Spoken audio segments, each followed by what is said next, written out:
Empowering True Crime Alex here, and we are covering the Alex Murdaugh sentencing. So, Alex Murdaugh is a prominent South Carolina attorney who has been charged with the murder of his wife, Maggie, and son, Paul.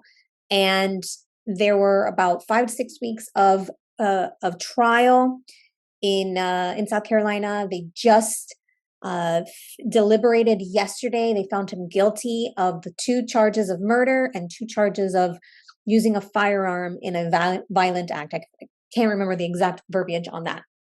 So we're actually just waiting for the sentencing to happen now. And we're on CNN. And yeah, just waiting. All right. Court is now in session. Judge Newman presiding.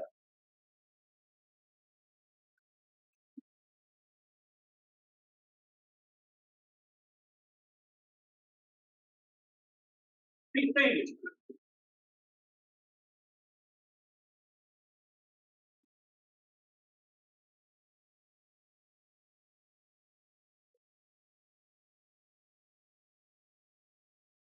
Morning.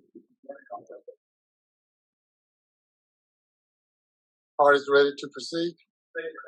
Bench is ready, Your Honor. All right, from the state. Mr. Waters. Thank you, Your Honor. We're obviously here in the sentencing for the state versus Richard Alexander Murdaugh. Your Honor, I have prepared the sentencing sheets signed up. If I can hand those up to the clerk.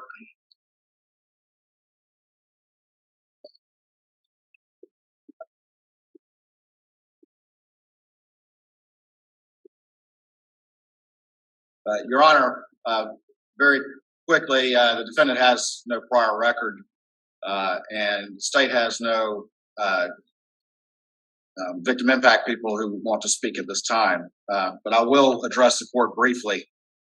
And I don't need, Your Honor, to repeat the evidence that Your Honor just heard for the past 6 weeks, but it is overwhelming. And it shows this man to be a cunning manipulator, man who placed himself above all others, including his family. A man who violated the trust of so many, including his friends, his family, his partners, his profession, but most of all, Maggie and Paul. This is a very complicated situation, and I want to offer my condolences to the family that has suffered here. We have tried very hard to be respectful and sensitive, regardless of what position any person took, because this family has suffered and they've had to suffer in the public eye. And I want to offer my condolences to this family. I want to offer it for Maggie and Paul and Mr. Randolph too, who I had the pleasure of working with on one occasion.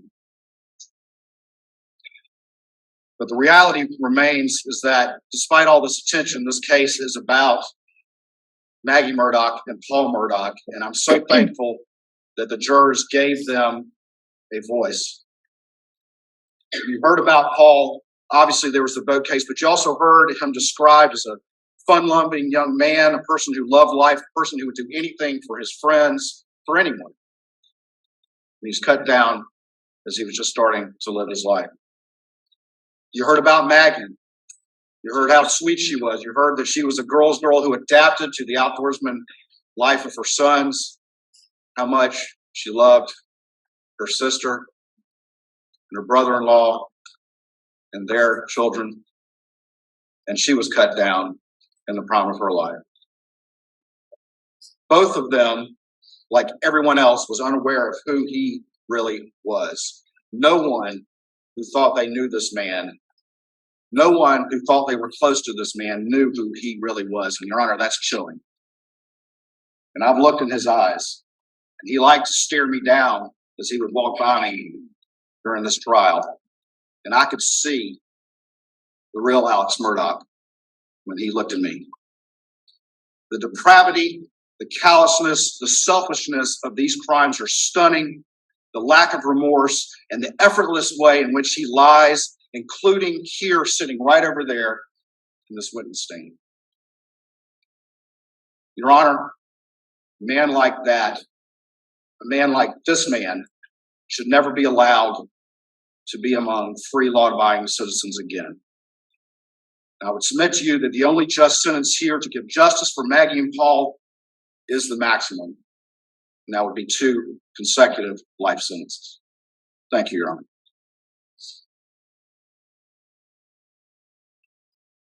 You indicate that no victim would like to speak at this time. Would any victim like to speak at any time during these proceedings? Your Honor, one of the things we did early on, obviously, as I just said, it's a very complicated situation, but we made the decision early on. We've had our victim advocate here who's been doing a wonderful job, regardless of the viewpoints of any individual family member, to provide aid and service to them. We made that decision. I'm informed by our victim advocate that none of them wish to speak. The defense can certainly address that, but that's what I'm informed. They certainly were offered the opportunity as is required. And I want to commend our victim advocate on the excellent job she did in handling this complex situation that we wanted to be sensitive to, because again, none of us are not mindful of the fact of the suffering of this family. I noticed Flag Chief Mark Keel is here. Would you like to address the court on any matters, Chief? Sir, just to say again, very proud of our agents, the work they're doing, and proud of the partnership that we've had with the Attorney General's office that we've had for many years. And again, we're here to see the justice served, and we believe it has. For the defense. Your Honor, Mr. Griffin and I would have no comment. The defendant would like to address the court, though. Good morning, Your Honor. I'm innocent. I would never hurt my wife, Maggie, and I would never hurt my son, Paw Paw. Thank you, Your Honor. Thank you.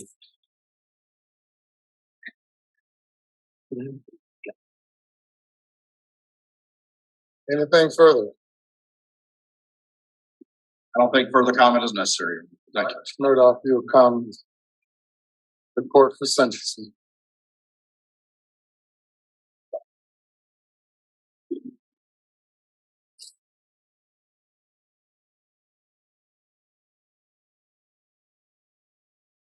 This has been perhaps one of the most troubling cases, not just for me as a judge, for the state defense team, but for all of the citizens in this community, all the citizens in this state, and as we've seen based on the media coverage throughout the nation,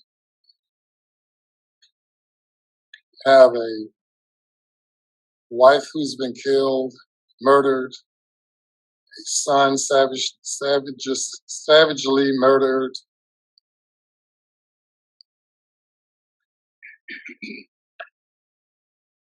a lawyer, a person from a respected family who has controlled justice in this community for over a century,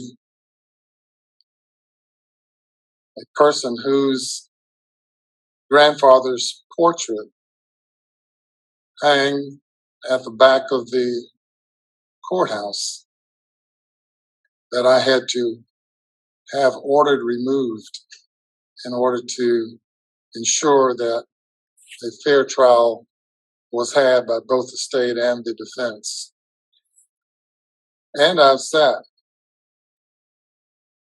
through the trial. Not only have I sat through the trial, but also as the presiding judge of the state grand jury, sat through and participated in the issuance of search warrants of various sorts, bond hearings, and have had to consider many things. And we have this case, and I'm also assigned to preside over 99 others. at least 99 other cases. Though testimony has come up regarding many of those other cases, I will not make any comment with regard to any other pending matter, as I have been assigned those cases as well. It's also particularly troubling, Mr. Murdaugh, because as a member of the legal community and a well-known member of the legal community, you've practiced law before me, and we've seen each other at various occasions throughout the years. And it was especially heartbreaking for me to see you go in the media from being a grieving father who lost a wife and a son to being the person indicted and convicted of killing them.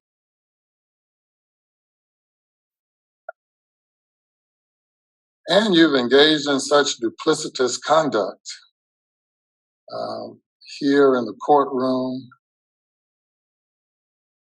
here on the witness stand, and as established by the testimony throughout the time leading from the time of the indictment and prior to the indictment throughout the trial to this moment in time. Certainly, you have no obligation to say anything other than saying not guilty. And obviously, as appeals are probably expected or absolutely expected, I would not expect a confession of any kind. In fact, as I've presided over murder cases over the past 22 years, I have yet to find a defendant who could go there, who could go back to that moment in time when they decided to pull the trigger or to otherwise murder someone. I have not been able to get anyone, any defendant, even those who have confessed to being guilty, to go back and explain to me what happened at that moment in time when they opted to pull the trigger, when they opted to commit the most heinous crimes known to man. In this case, qualifies under our death penalty statute, based on the statutory aggravating circumstances of two or more people being murdered by the defendant by one act or pursuant to one scheme or course of conduct.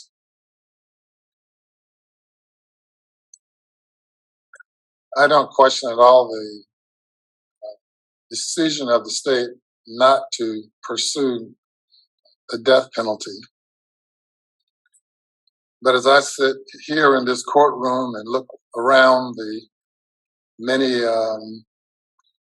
portraits of judges and other court officials and reflect on the fact that over the past century, your family, including you, have been prosecuting people here in this courtroom, and many have received the death penalty, probably for lesser conduct.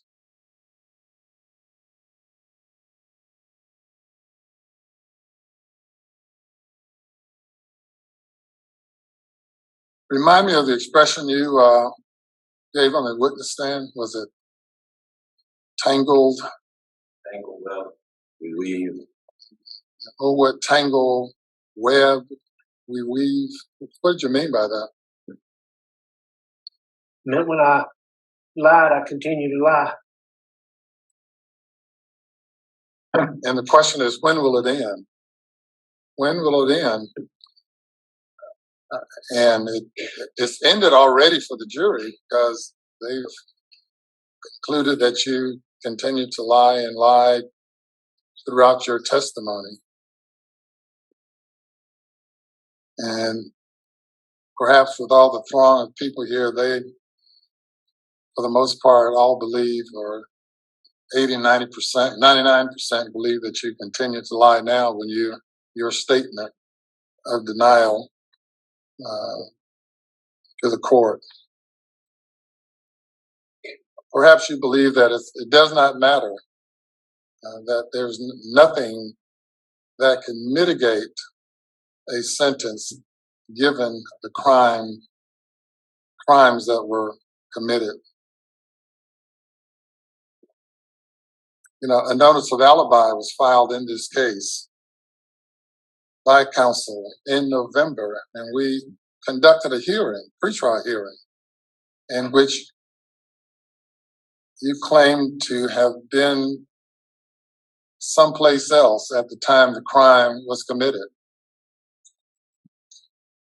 Then, after all of the witnesses placed you at the scene of the crime, at the last minute, or last minutes or days, you switch courses and admitted to being there. And then that necessitated more lies and continued to lie. And I said, where will it end? It's already ended for many who have heard you and concluded that it'll never end. But within your own soul, you have to deal with that. And I know you have to see Paul and Maggie during the night times when you're attempting to go to sleep. I'm sure they come and visit you. I'm sure. All day and every night. Sure. And they will continue to do so. And reflect on the last time they looked you in the eyes, as you looked the jury in the eyes. I don't know person who's always been such a gregarious, friendly person, cause her life to be tangled in such a web, such a situation that yours have spun into, and it's so unfortunate because you had such a lovely family of such friendly people, and including you, and to go from that to this.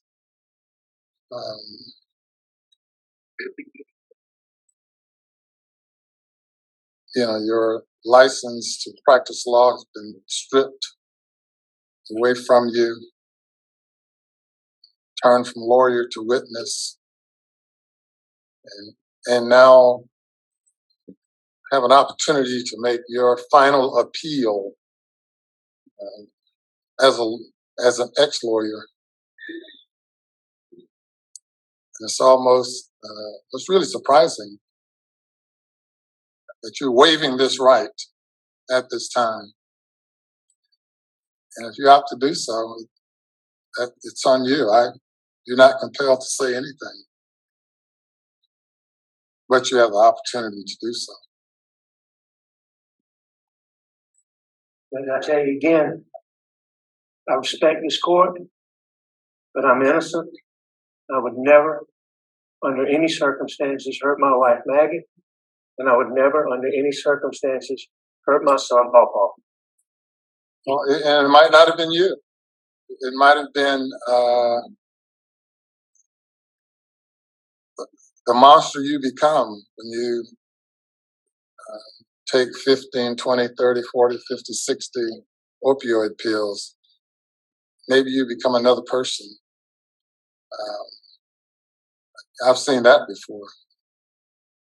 the person standing before me was not the person who committed the crime, though it's the same individual.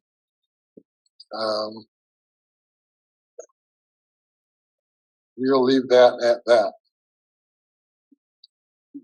Before announcing sentence on these cases, with regard to all of the other pending cases,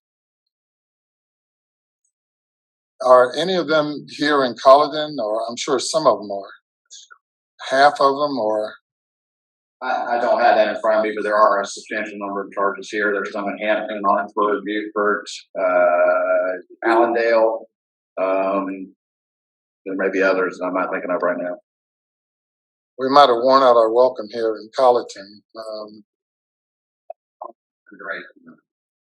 They have been, and I'll take this opportunity to thank Sheriff Hill and all of the court officials and really everyone I've met and dealt with while here in Colleton County. Just been great.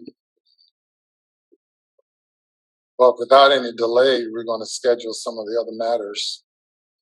I know Mr. Harpootlian's scheduling is complicated, and you sacrificed quite a bit to be able to be here defending Mr. Murdaugh, as well as the Attorney General's office, with all the other many things and obligations you have. And to be able to have the Attorney General here, Alan Wilson, for the period of time that he's devoted to being here along with everyone else, it's been quite a sacrifice. But there are other victims whose cases deserve to be heard. And this case has jumped some of those other cases. Perhaps jumped it because of this case resulting in an assault on the integrity of the judicial system in our state, law enforcement in our state.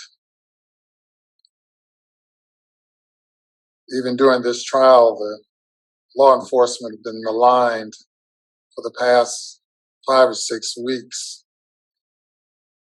by one who had access to the wheels of justice, to be able to deflect the investigation. And as the evidence is pointed out in this case, the looming storm that Mr. Waters talked about, I can just imagine on that day, June 7th, when a lawyer is confronted and confesses to having stolen over $500,000 from a client, and he has a tagger like Mark Tinsley on his tail pursuing discovery in the case involving the death of Mallory Beach, and having a father, for the most part, on his deathbed. I could imagine, I really can't imagine,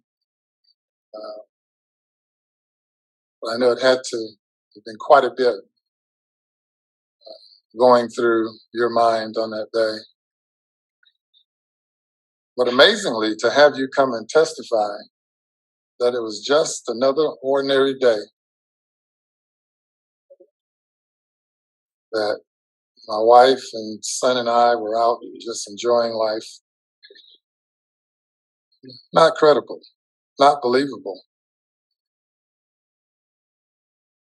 You can convince yourself about it, but obviously you have the inability to convince anyone else about that.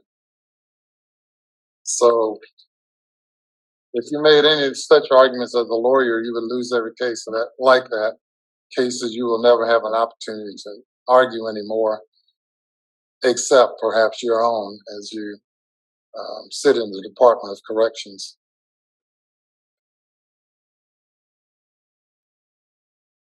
Anything further? No. All right, Mr. Murdaugh, I sentence you to the State Department of Corrections on each of the murder indictments in the murder of your wife, Maggie Murdaugh. I sentence you for a term of the rest of your natural life for the murder of Paul Murdaugh, whom you probably love so much. I sentence you to prison for murdering him for the rest of your natural life. Those sentences will run consecutive. Under the statute involving possession of a weapon during a violent crime, there is no sentence where a life sentence is imposed on other indictments. That is the sentence of the court, and you are remanded to the State Department of Corrections.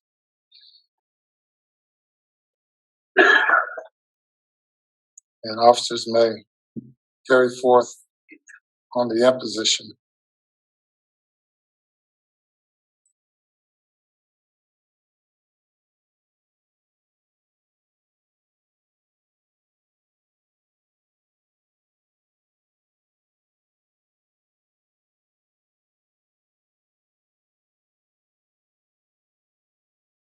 Yes, sir. Yes, sir.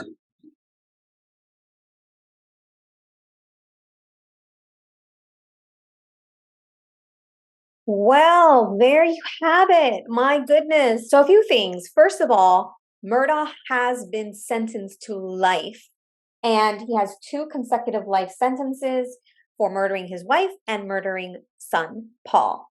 And the charges for the firearms, there's no sentence for those.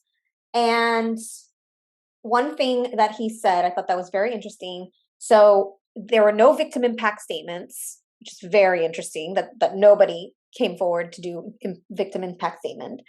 Alex Murdaugh did address the court, and he said, "I'm innocent. I would never hurt my wife, Maggie, and I would never hurt my son, Paw Paw." And then the judge addressed him. He was standing before the judge, and he addressed him. And the judge had some very deep words. You know, the judge knows Alex Murdaugh. They've collaborated. The Murdaugh family have been prosecutors, and he even said that this case would have, because there were 2 or more people murdered, could have had the death penalty, and the state chose to not pursue the death penalty. Rather, the charge would be 30 years all the way to life imprisonment. And the judge actually said that his family has probably convicted people to the death penalty for less than what Alex Murdaugh has been charged with.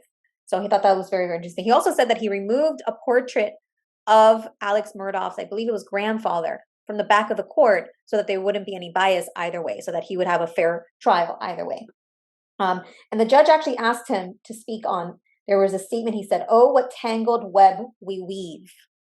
That's what Alex Murdaugh said when he was on the stand.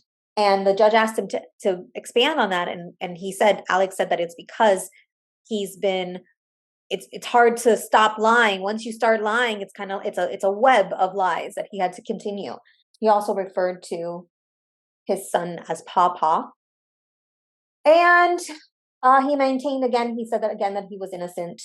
And the judge actually said that maybe it wasn't you in that current state, and I'm paraphrasing here, wasn't you in your current state, could have been after having 50, 60 pills, opioids, that you became a different person.